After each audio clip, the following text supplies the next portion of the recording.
A grand iron gate, a symbol of a life she thought was hers, becomes a sole unyielding barrier. A woman pregnant with the heir to a dynasty is cast out into the chilling rain. Her key card disabled her husband's phone silent. They called her a commoner, a mistake, a stain on their pristine family name. But as she stands there shivering and betrayed, they have no idea who they've truly insulted. They don't know about the quiet, unassuming man she calls Dad. And they have no idea that the convoy of silent black cars now approaching on the horizon isn't just bringing help, it's bringing ruin. The drizzle began as a fine, apologetic mist clinging to Laurel's eyelashes and dampening the shoulders of her cream-colored cashmere coat. It was a soft, gentle rain, the kind that might have been romantic under different circumstances. But standing before the towering wrought-iron gates of the York estate, with a deactivated keycard in her gloved hand, it felt like a cold, creeping omen. The York mansion wasn't a house. It was a declaration, a sprawling limestone monument to old money, set back on acres of manicured lawn in the heart of Greenwich, Connecticut. Laurel had called this place home for 2 years, ever since her whirlwind romance and marriage to Solomon York. Yet she had never quite felt like she belonged. She moved through its cavernous, art-filled halls, like a guest always careful not to disturb the century-old silence or displease her formidable mother-in-law Beatrice. Tonight was supposed to be different. Solomon had called her that morning, his voice rushed but warm. "Just a small family dinner, darling. Mum is making a special announcement. Wear the blue dress." She had worn the blue dress, a simple but elegant silk sheath that beautifully accommodated her 7-month baby bump. Her hand rested protectively over the gentle swell. This child, their son, was meant to be. The bridge between her world and Solomon's, the heir that would finally cement her place in the York dynasty. She'd even stopped at a small independent bookstore on her way, picking up a leather-bound first edition of The Wind in the Willows to start the baby's library. The gift, wrapped in simple brown paper and twine, sat on the passenger seat of her modest sedan. But the gates wouldn't open. She pressed the intercom button again. The speaker crackled to life with an impatient sigh. "York Residence Security. How can I help you?" It was Frank, the head of the security detail, a man whose permanent expression was a grimace of disapproval. "Frank, it's Laurel. Laurel York. My card isn't working. Could you please open the gate?" A pause, longer than was necessary. "Mrs. York is not expecting any unscheduled visitors this evening." Laurel's brow furrowed in confusion. "Frank, it's me." "Laurel. Solomon is expecting me for dinner. My orders are clear, ma'am. The property is on lockdown for a private event. No one gets in without prior clearance from Mrs. Beatrice York herself." The use of his mother's full name instead of the usual Mrs. York was a subtle but sharp jab. It was a deliberate distancing. A cold knot of anxiety began to tighten in her stomach. There must be some mistake. "Can you just call up to the house? Ask Solomon to come down." "Mr. York is unavailable," Frank said, his voice flat and final. The mist was thickening into a steady, cold rain now. Laurel pulled her coat tighter, the chill seeping into her bones. This was more than a mistake. This was a message.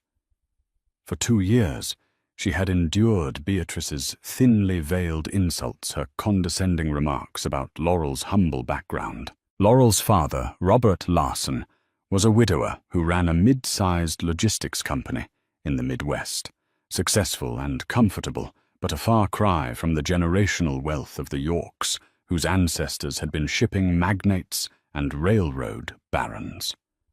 Beatrice never let her forget it. Laurel was the commoner who had trapped her precious son. Laurel took out her phone, her fingers fumbling with the cold screen. She dialed Solomon's number. It rang once, twice, then went straight to voicemail. His inbox was full. A sick feeling washed over her. His inbox was never full. He was meticulous about his messages. She tried again. Straight to voicemail. She sent a text. Solomon, I'm at the gate. They won't let me in. Please call me. I'm getting worried. No response. The 3 little dots indicating he was typing never appeared. The rain was coming down harder, plastering strands of her brown hair to her cheeks. She could see the warm golden lights of the mansion twinkling in the distance, a beacon of a life from which she was suddenly, inexplicably exiled. Music drifted faintly on the wind, not the quiet classical music Beatrice usually preferred, but something more festive with the buzz of chatter and laughter underneath. A party. This wasn't a small family dinner. Humiliation, sharp and hot, pricked at the back of her eyes. She was 7 months pregnant with his child, standing in the rain outside their home, being stone-walled by the staff. She refused to cry. She was a Larson before she was a York, and her father had taught her that dignity was the one thing no one could take from you without your permission. Taking a deep, steadying breath, she pressed the intercom button one last time. Her voice was level, betraying none of the turmoil raging inside her. Frank, she said, her tone leaving no room for argument. My husband is in that house. I am pregnant with his son. There is a storm rolling in. You are going to open this gate, or I will call the police and report that I am being held against my will from entering my own residence. The choice is yours. There was another long silence. Laurel could almost hear him weighing the inconvenience of a police report against the wrath of Beatrice York. Beatrice, it seemed, won out. My orders stand, ma'am, he said, the false sympathy in his voice more insulting than his previous bluntness. I'm sorry, but there's nothing I can do. The speaker clicked off, severing the connection. Laurel stood alone in the growing dark, the rain now a relentless torrent washing over a dream that was rapidly turning into a nightmare.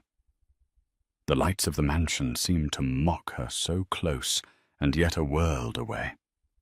For 20 minutes, Laurel waited a lone, drenched statue in the glare of her own headlights. The hope that Solomon would suddenly appear, flustered and apologetic, dwindled with each passing second. The cold had seeped through her coat, her dress, and now seemed to be settling deep within her bones. It wasn't just the rain. It was the icy chill of realization. This wasn't a misunderstanding. This was deliberate. This was an execution. Just as she was about to give up and return to her car, a flicker of movement near the house caught her eye. A golf cart, the kind used to traverse the vast estate grounds, was zipping down the long, winding driveway, its headlights cutting through the sheets of rain. It came to a stop just inside the gate. 2 figures huddled under a large black umbrella held by a chauffeur stepped out. It was Beatrice York, and a younger woman Laurel recognized with a jolt of nausea, Veronica Davenport. Beatrice was exactly as Laurel always pictured her, tall, rail-thin, and immaculately dressed in a Chanel tweed suit that probably cost more than Laurel's car. Her silver hair was coiffed into a perfect, immovable helmet. Beside her, Veronica Davenport smirked, her perfectly glossed lips curled in a triumphant sneer. Veronica was everything Laurel was not, the daughter of a rival old money family, armed with a vicious wit and an Ivy League degree in being effortlessly cruel. She had always looked at Laurel as if she were something unpleasant she'd stepped in. They didn't approach the gate. They stood about 10 feet back, protected from the rain, forcing Laurel to look at them through the cold iron bars as if she were a prisoner. "Well, well." Beatrice began, her voice carrying easily over the downpour, dripping with condescending pity. "Look what the storm washed in. I thought the help had made it clear." "You are not welcome here, Laurel." Laurel's heart hammered against her ribs. She kept her chin high. "Where is Solomon? I want to speak to my husband." Veronica let out a short, ugly laugh. "Husband? Oh, you poor dear. You still don't get it, do you?" Beatrice's smile was a thin, bloodless slash. "Solomon has finally come to his senses. He's realized the catastrophic mistake he made in marrying so far beneath his station. We are merely correcting his error." The world seemed to tilt on its axis. Laurel clutched the iron bars for support, the cold metal biting into her skin. "What are you talking about?" "We're having a baby."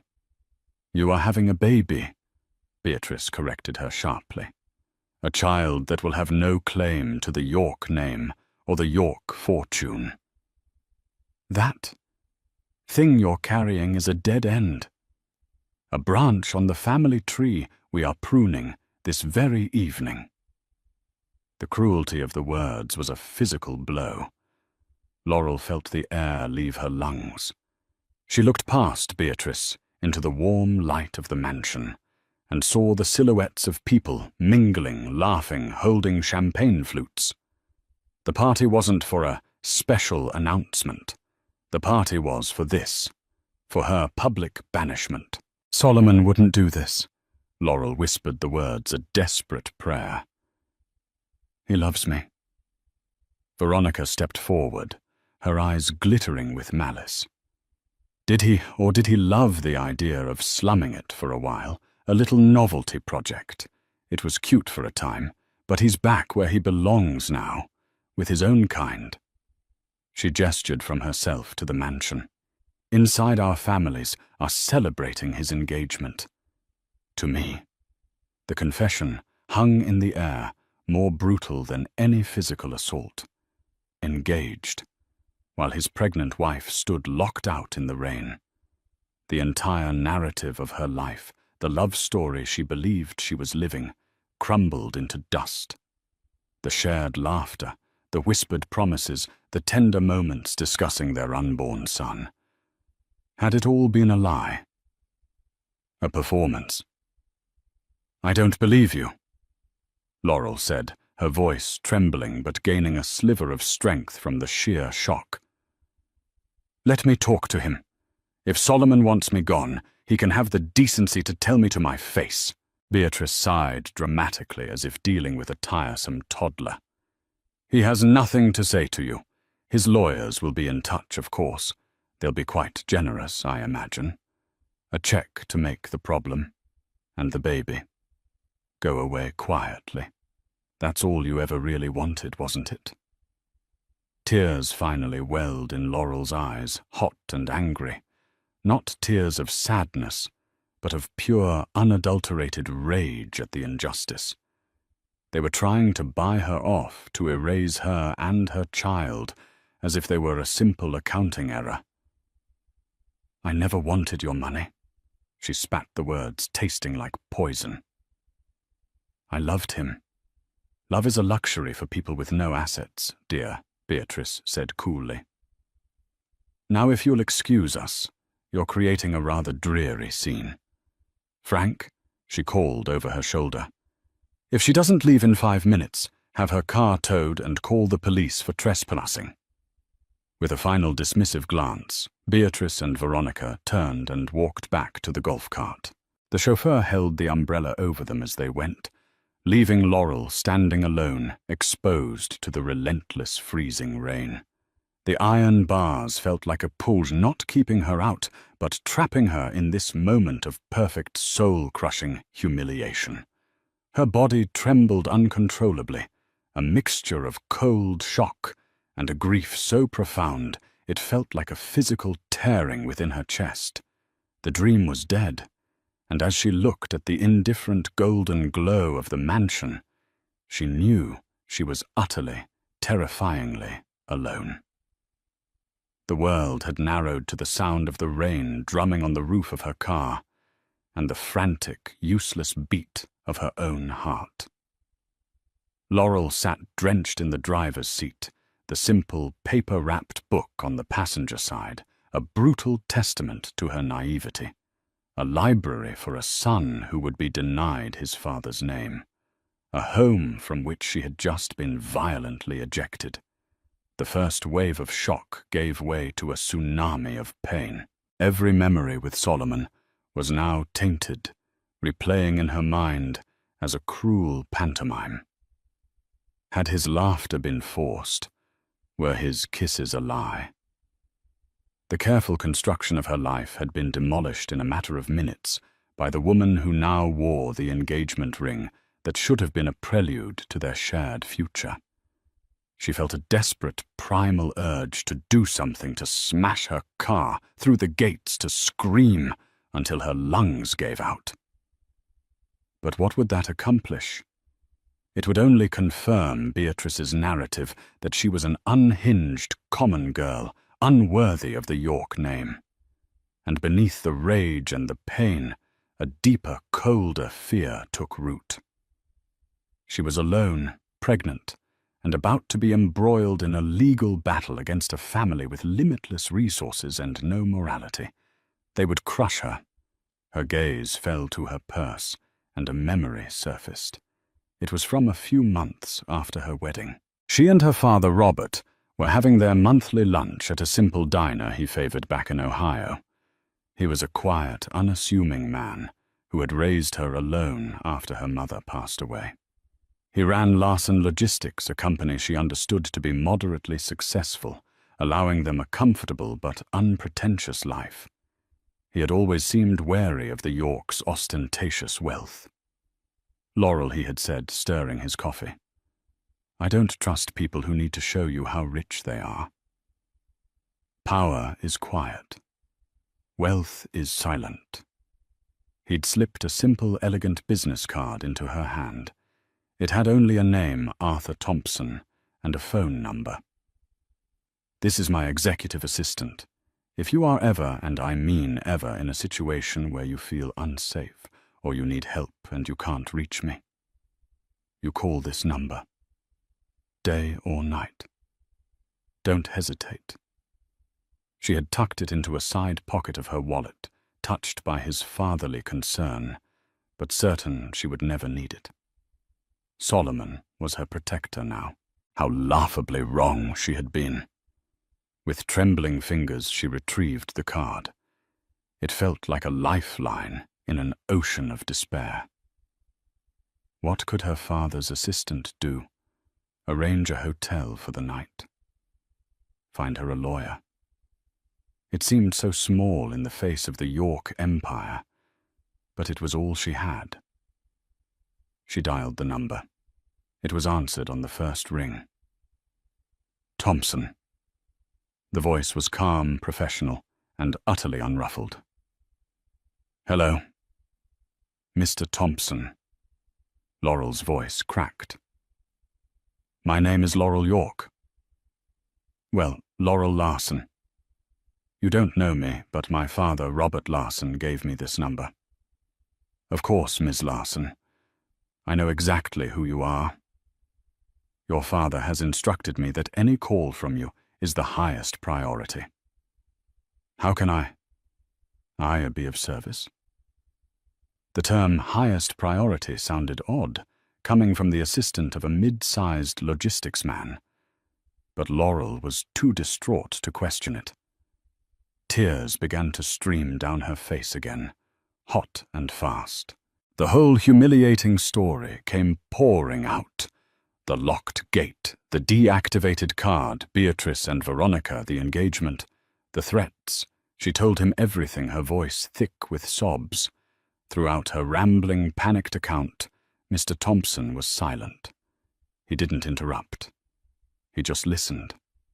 When she finally finished choking on a sob, there was a brief pause, "I understand," he said, his voice still impossibly calm, a rock of stability in her swirling chaos.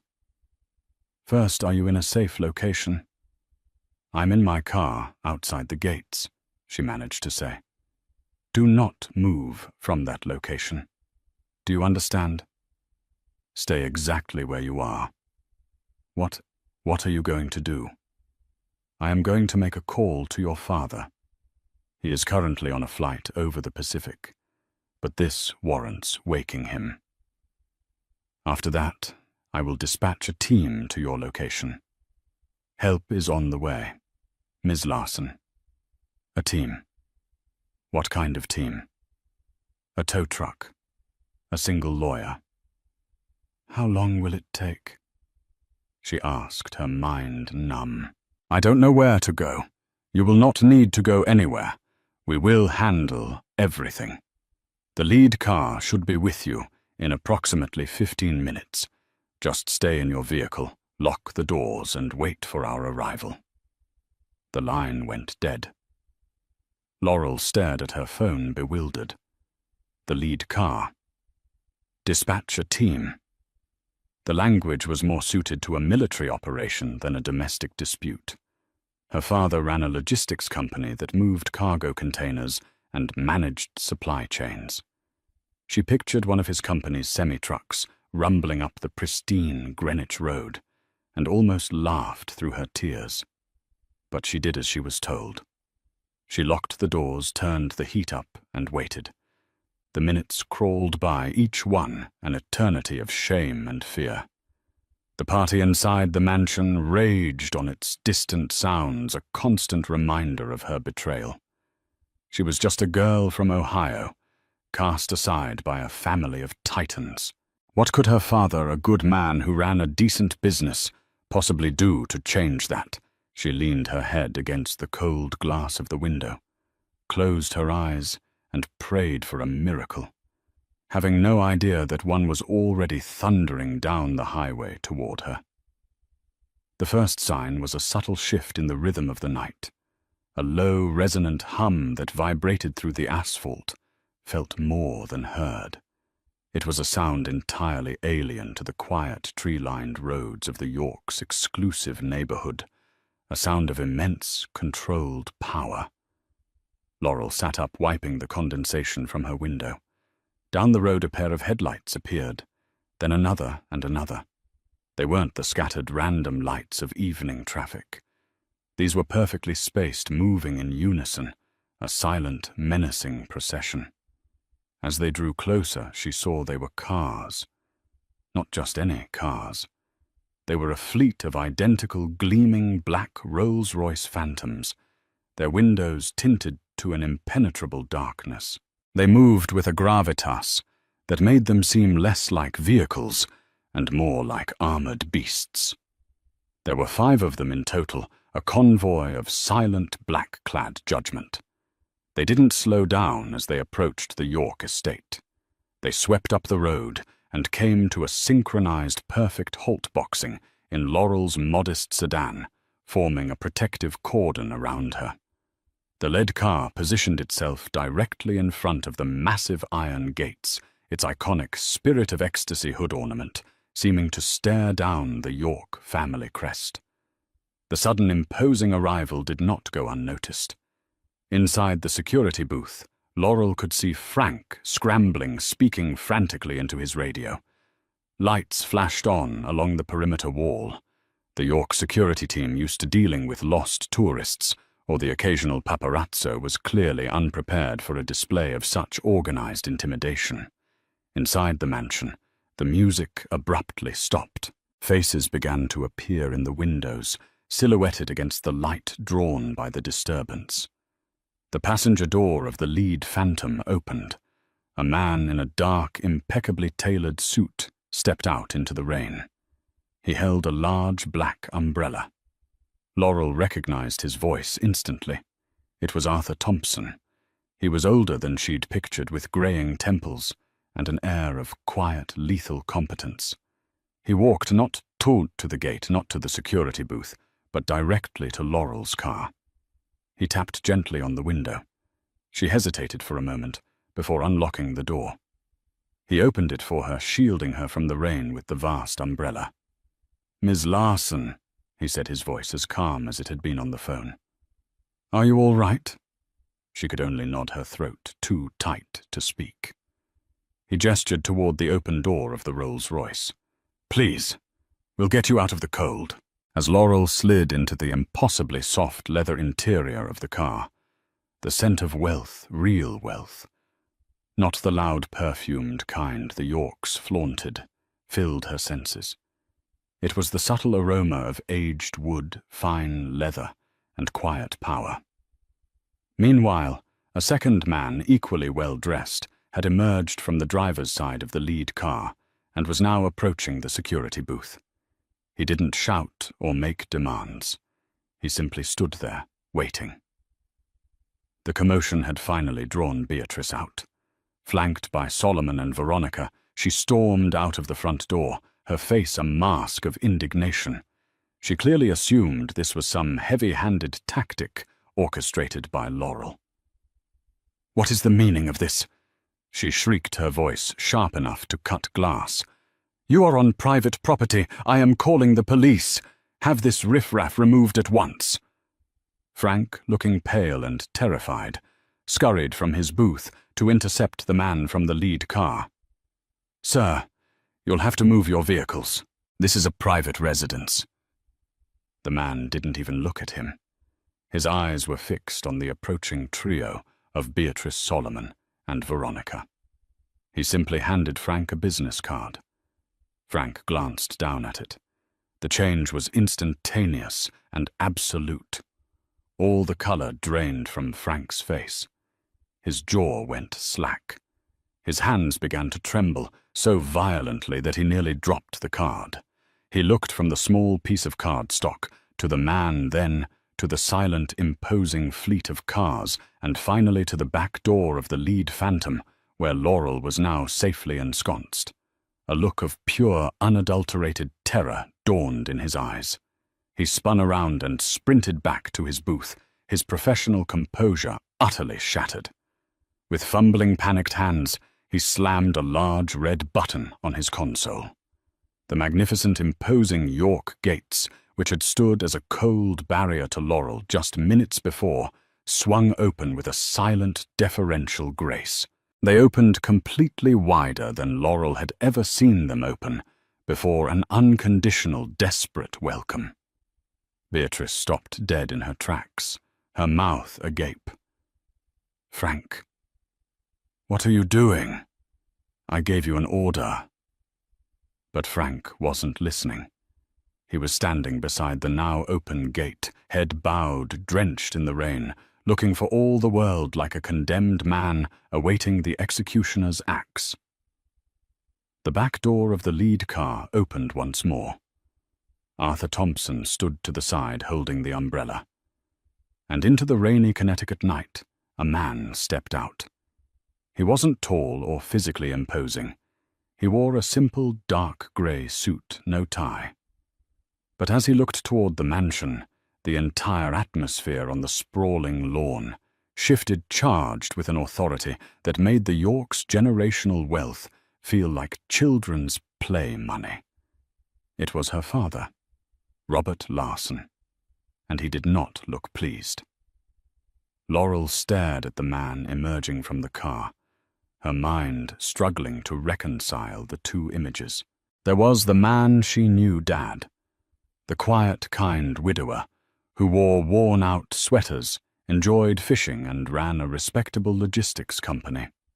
The man who would drive for hours just to fix a leaky faucet in her college apartment. And then there was the man standing before her, now Robert Larson. He stood in the rain as if it dared not touch him. The quietness she had always known was still there, but now it was not the quiet of simplicity. It was the quiet of absolute, unshakable power. It was the calm at the center of a hurricane. Beatrice Solomon and Veronica were frozen, baffled by this unexpected development.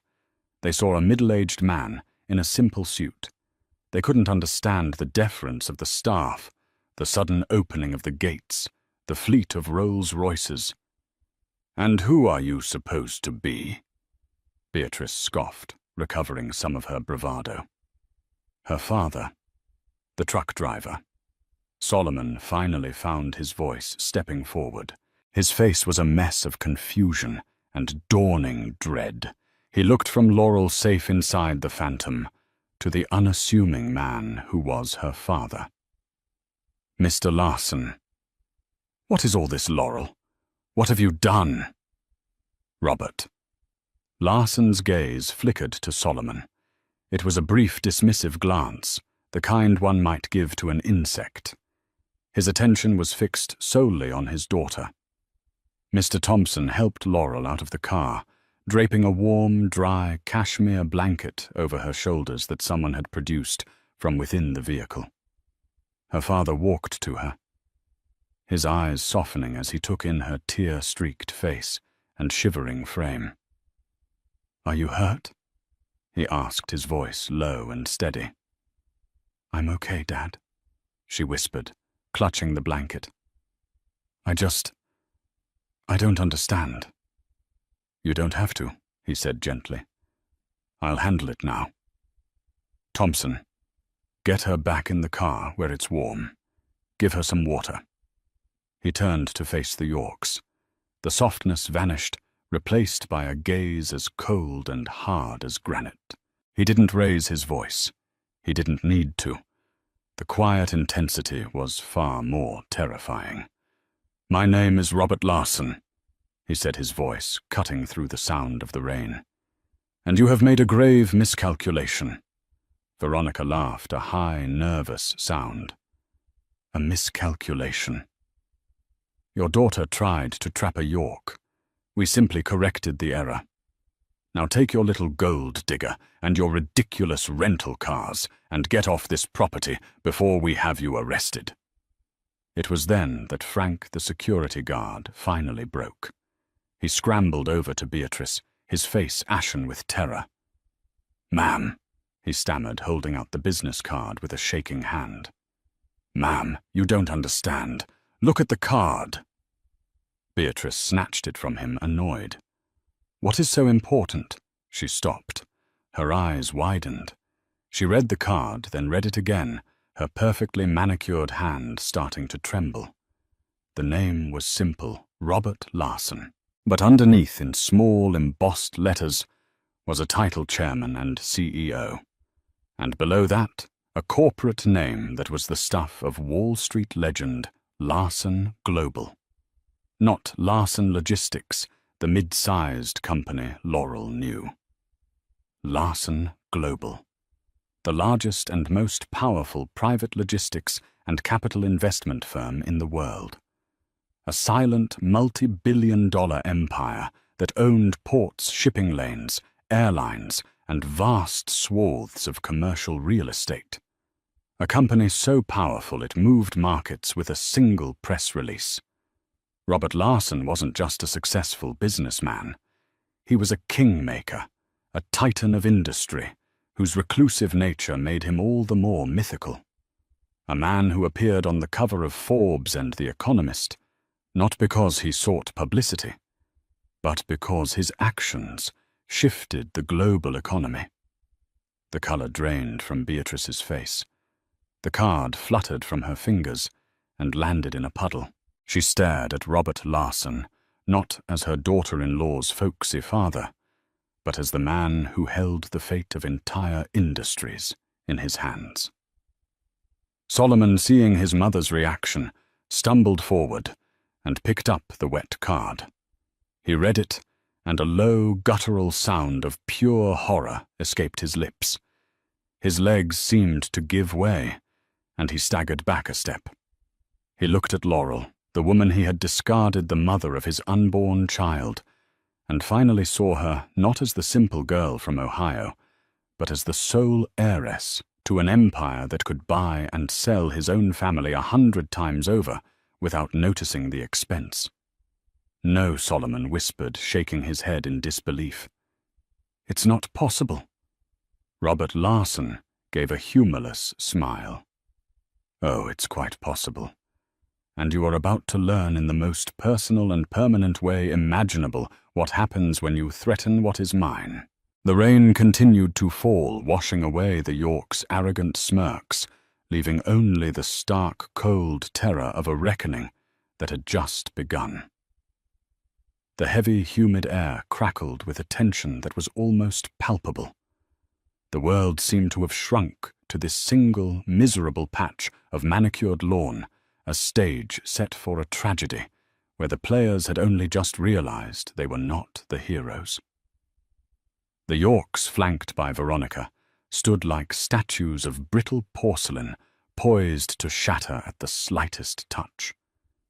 Solomon's face was a canvas of disbelief, his mind clearly unable to process the chasm between the folksy father-in-law he'd condescended to and the titan of industry standing before him. Beatrice, however, was beginning to understand.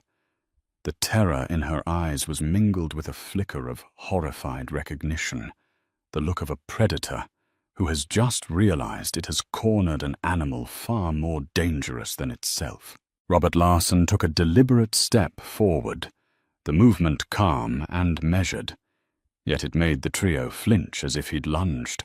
The rain ran in rivulets off his simple suit, but he seemed entirely impervious to the cold.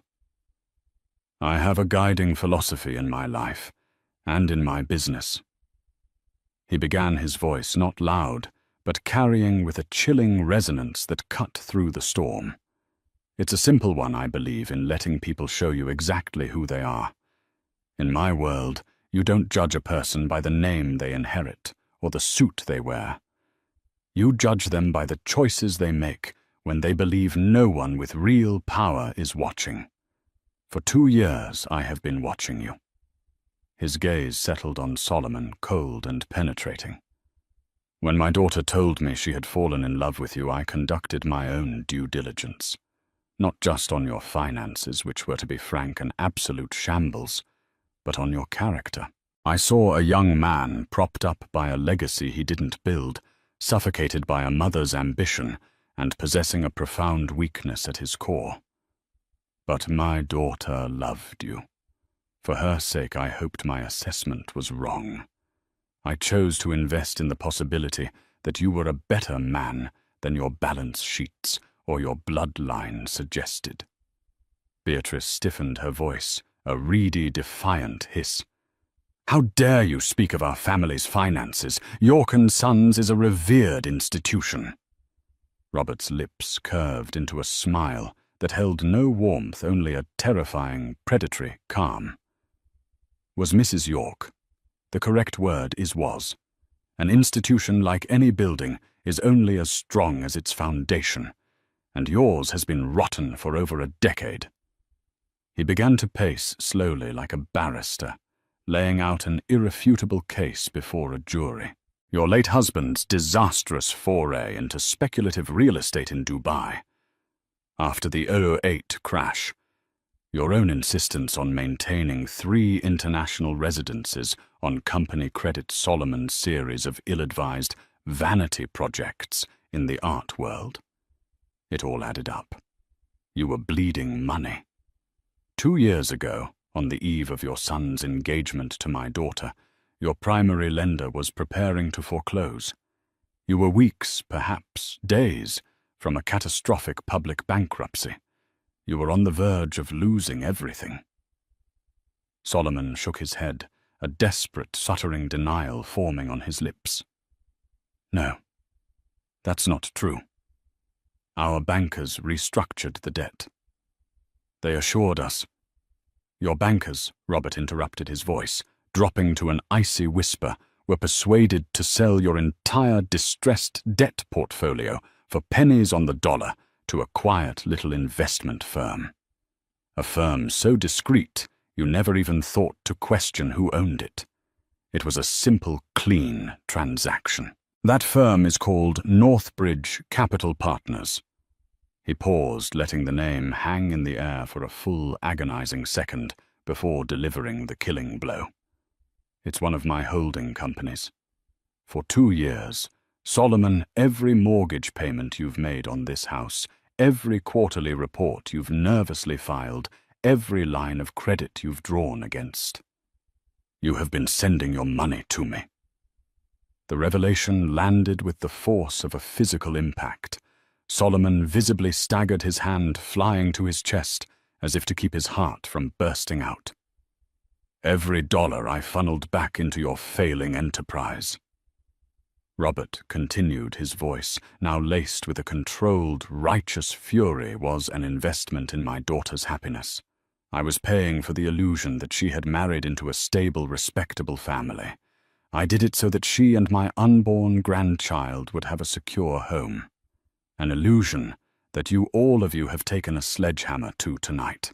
He stopped pacing and turned to face them, his gaze sweeping over each of them, dissecting their pathetic conspiracy. "You, Beatrice," he said, his voice dripping with contempt. "So obsessed with the purity of a name that you would orchestrate the emotional destruction of your own son and grandchild to protect it. You are a venomous creature, consumed by an arrogance so profound. You've mistaken it for strength." He then turned to Solomon. "And you. You are a coward, a weak, pliable boy, playing at being a man, so terrified of your mother's disapproval that you would betray your own wife, your pregnant wife, and disavow your own child. You stood by and watched as they subjected her to this medieval cruelty." Finally, his eyes fell on Veronica, who shrank back under the weight of his stare. "And you. You are simply a scavenger circling what you perceived to be a wounded dynasty, hoping to pick the carcass clean. You are irrelevant." He took a step closer, the full force of his rage now simmering just beneath the surface. "You didn't just lock my daughter out of a house.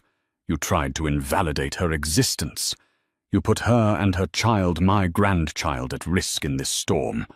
You declared war on my bloodline. You have made an error in judgment so catastrophic it will be your legacy." Mr. Thompson materialized at his side, handing him a tablet. The screen cast a pale, grim light on Robert's face. "Consider this your final lesson in business," Robert said, his eyes scanning the screen. "It's about consequences. As the sole holder of your debt, I am legally entitled to call in your notes at any time. As of 37 minutes ago, I did precisely that. The default was, of course, instantaneous. As of 20 minutes ago, I initiated the leveraged asset clause in our agreement. My legal team, who are far more ruthless and competent than any lawyer you could ever afford, filed the necessary paperwork electronically. York & Sons, along with all its assets and holdings, has been acquired." He looked up, his eyes finding Solomon's. "And as for your personal finances, you were foolish enough to leverage everything against the loans. This mansion," he said, gesturing around him the fleet of European cars in your 6-car garage, your mother's collection of gaudy jewels, every piece of art you pretend to appreciate as of this moment. It is all the property of Northbridge Capital. It all belongs to me." A strangled, inhuman sound escaped Beatrice's throat. "You can't." "I can," Robert stated, his voice flat and absolute. "And I have. My media contacts have already been briefed. The morning news cycle won't report a hostile takeover. It will report the spectacular financial collapse of the York family due to decades of gross mismanagement. The name you fought so viciously to protect will be a synonym for failure and disgrace by sunrise." It was then that Solomon finally broke. The carefully constructed facade of the York heir shattered, and he ran forward, slipping in the wet grass, his face a grotesque mask of terror and desperation. "Wait. Please, Mr. Larson. Please, it was a mistake, a terrible mistake," he sobbed, his voice cracking. It was my mother. And Veronica. They pressured me. They poisoned my mind. Laurel! He screamed, his eyes wild, as he looked toward the car. Laurel, darling, I love you. I've always loved you. I was a fool, an idiot. Please don't let him do this to us. Tell him to stop. Laurel, watching from the warmth of the car, simply stared at him. There was no anger, no hatred, no pity. There was nothing. He was a stranger, and his pathetic groveling was nothing more than the meaningless noise of a dying animal. Robert Larson watched Solomon's humiliating display with utter revulsion. He paused with his hand on the car door and looked back at the broken man one last time. Love, he said the word, an insult on his tongue. You have no concept of the meaning of that word. You threw away the only thing of genuine value you ever had in your life for the approval of a bitter old woman and a fleeting social victory. My staff will be here at 8 o'clock tomorrow morning to begin a full inventory. You will be allowed to leave with your personal effects under supervision. He then added his voice, dropping to a final deadly whisper. You will not attempt to contact my daughter again. You will not ask about your son. A restraining order is being filed as we speak. You are a ghost to us now. Remember that. With that, he opened the door and slid into the car beside Laurel. Mr. Thompson followed, closing the door with a quiet, decisive thud that echoed like a gavel signaling the end of the York dynasty. The interior of the Rolls-Royce was a sanctuary of profound silence. The thick armored glass muted the storm to a whisper, transforming the torrential downpour into a serene, painterly wash of water against the windows. The world outside, a chaotic symphony of rain, flashing lights and shattered lives, was rendered a silent film. As the convoy executed a flawless synchronized turn, the mansion's lights began to recede, and Laurel allowed herself one last look. Through the rear window she saw them, 3 figures frozen under the harsh, unforgiving glare of the estate's security lighting. They were no longer the titans she had feared, but were diminished, pathetic figures stripped of their power and left standing in the mud.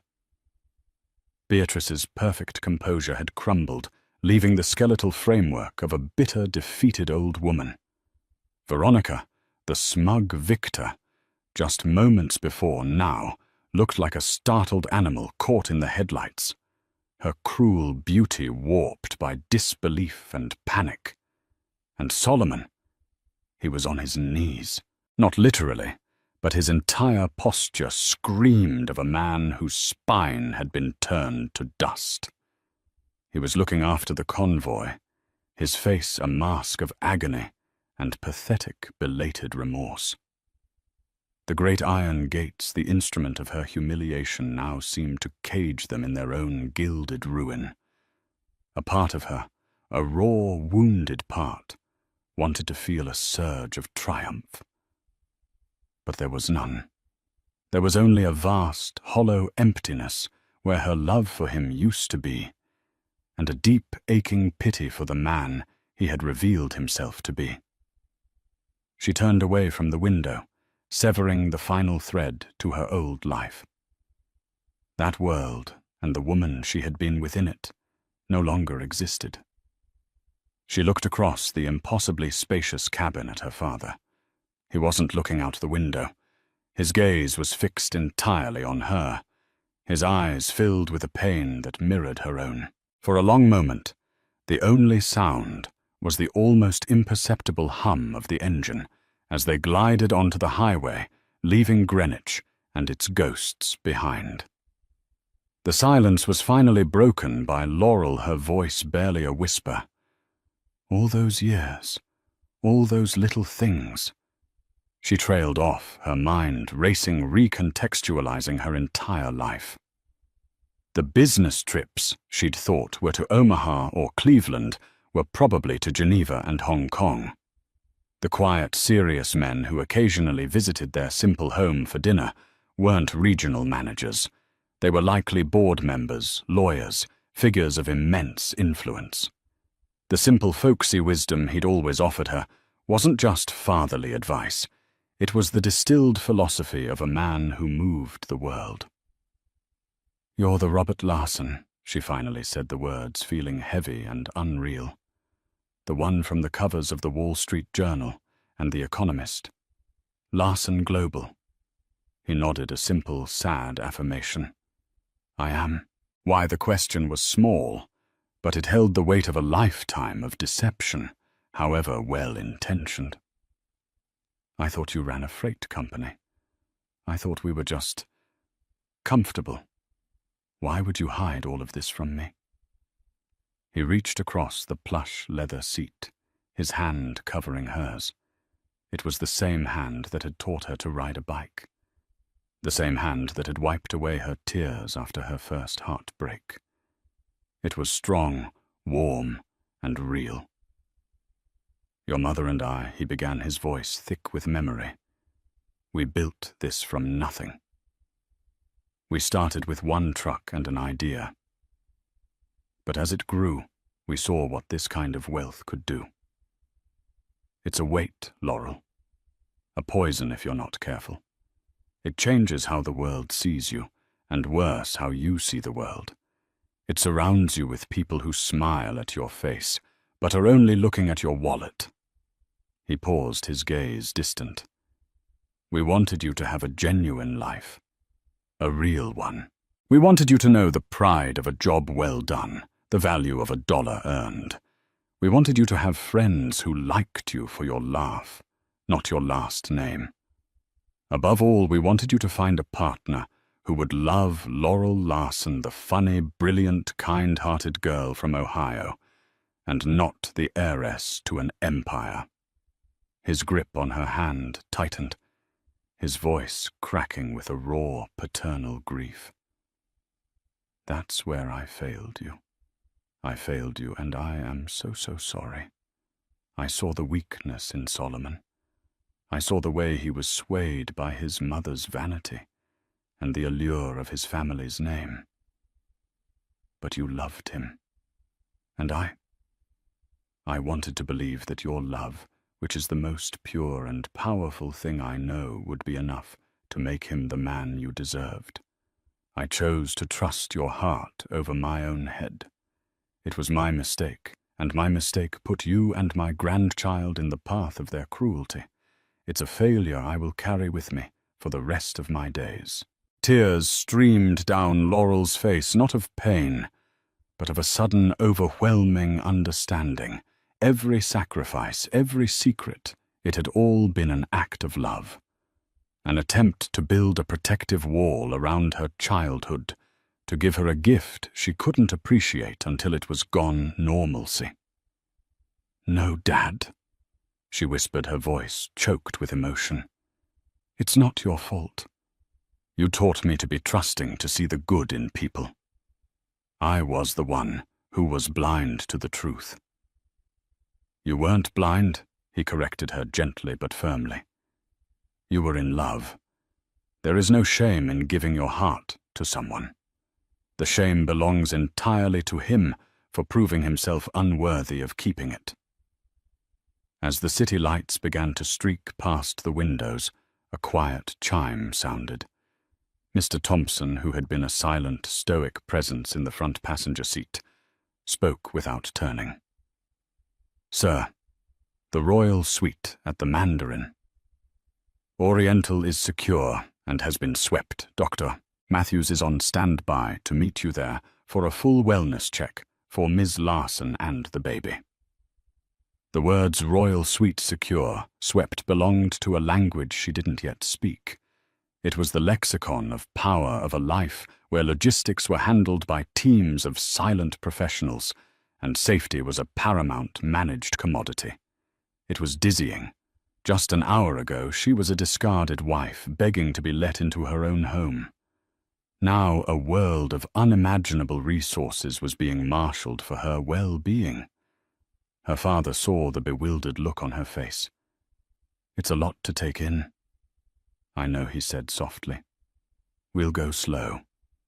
But from this moment forward, you will never have to worry about your safety or your security again. Tomorrow we'll contact the best divorce attorneys in the country.